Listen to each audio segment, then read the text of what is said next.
The new faces in the Rudd ministry were sworn in this week. The reshuffle was prompted by the resignation, the departure of Joel Fitzgibbon as Defence Minister.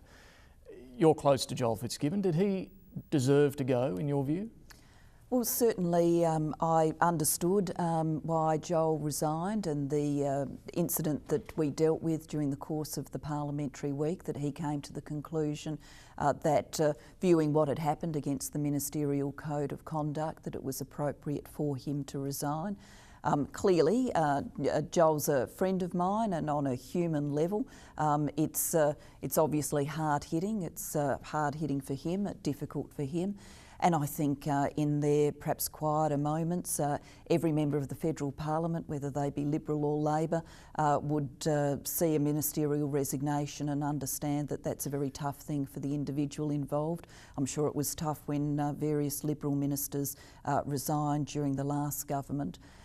But that's happened, and Joel's resigned, and we've moved on through the new appointments and the reshuffle. You and Joel Fitzgibbon were also probably the closest allies of Mark Latham when he was leader. Since then, Mark Latham's criticised Joel Fitzgibbon. He's criticised a lot of other former colleagues. You seem to be the only one that he hasn't bagged.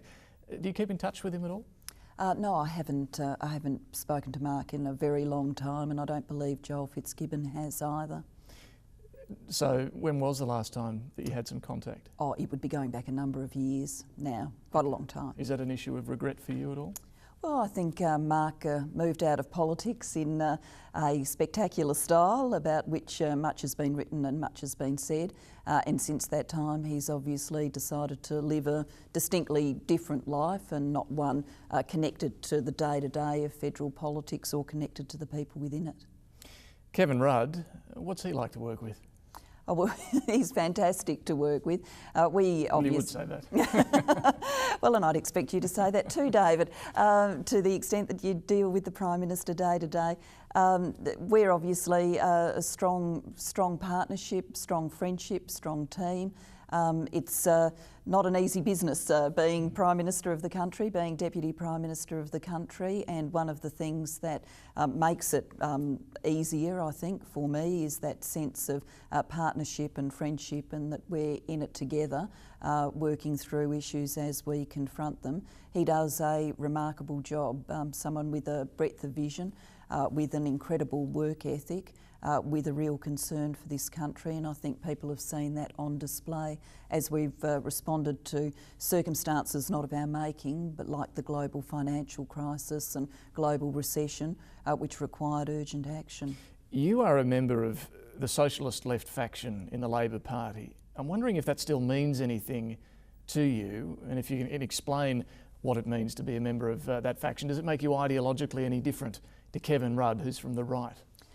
I've been on the record for a long period of time now as saying that factionalism didn't mean much in the modern age, and I don't think that the factional descriptors that are used in newspapers against people necessarily tell you much about what people think and how they react, what policies they want to pursue. I think you've got to go deeper and work with the individuals and understand what it is that they're putting forward.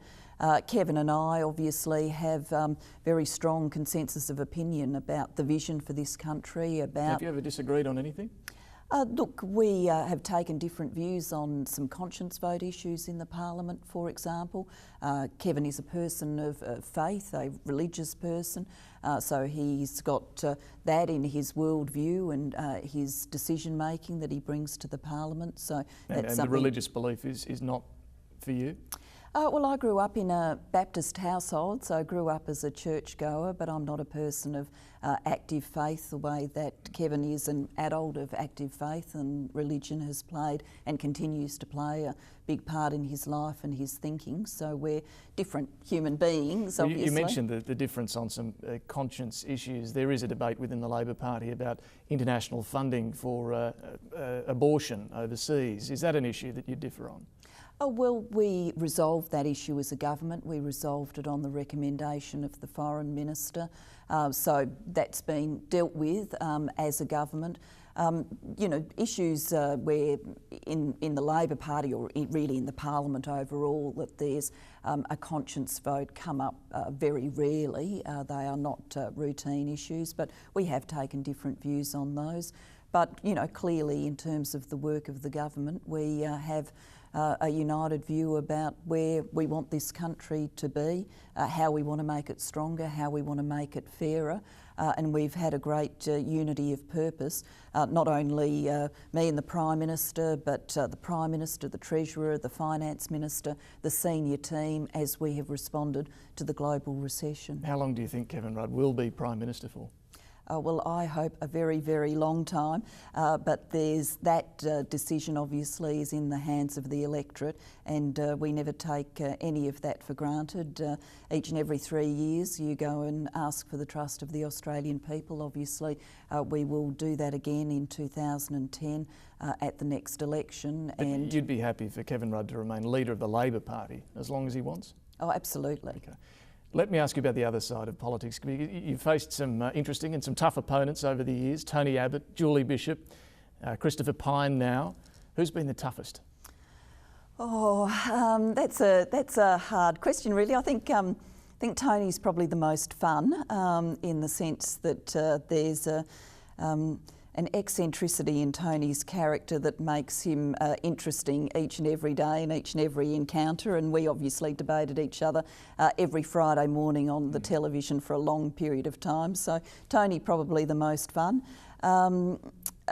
Toughest, I think Tony on a good day in Parliament's probably one of the heaviest hitters and hardest debaters in Australian politics. So I think Tony can be good fun, but when he's seriously at his work, he's a formidable opponent as well. You also suffered some fairly cruel blows from the other side, from Bill Heffernan, for example, who had a go at you for not having kids. Does that bother you at all, or did it bother you at all, those sorts of attacks?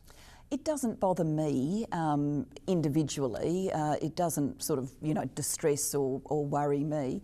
You are a bit conscious that it's uncomfortable for your family members, certainly in relation to the comments made by Senator Heffernan. You know, my father and mother took more umbrage and were more concerned about it than I was. But you're also conscious that that shouldn't really be part of our political debate, and I think many Australian women, quite independently of me or anything I may have said or thought, hit the talkback radio and the pages of the newspaper to make that clear. Do you think women get a fair deal these days in politics? Oh, look, I think it's changing and changing rapidly. I think in the time I've been interested in politics, going back, of course, through the Fraser government, the Hawke government, Keating government, Howard government, now into the Rudd government, that a lot has changed for women in politics. It's much more usual for women to be in politics. We're there in greater numbers. I think that there still is some level of differential attention, but it is changing very quickly. And I'm very optimistic about the future. I think I will well and truly live to see a day where no one bothers commenting on whether a politician is a man or a woman. It is so common for men and women to play all the roles in politics. No one thinks it's interesting anymore, and you know, that'll be a very happy day when we get there. Kevin Rudd often talks about his own personal hero, Dietrich Bonhoeffer, a German pastor who stood up to the Nazis and died for his beliefs. I'm wondering, do you have any women or men, for that matter, that you particularly look up to, that you've admired over the years? In terms of people I've admired and people who've made a big difference in my life, I'd put my parents first and foremost, and watching their journey and being migrants and being people who came from backgrounds, particularly my father, characterised by disadvantage and making such a successful life. They're the predominant influences on me.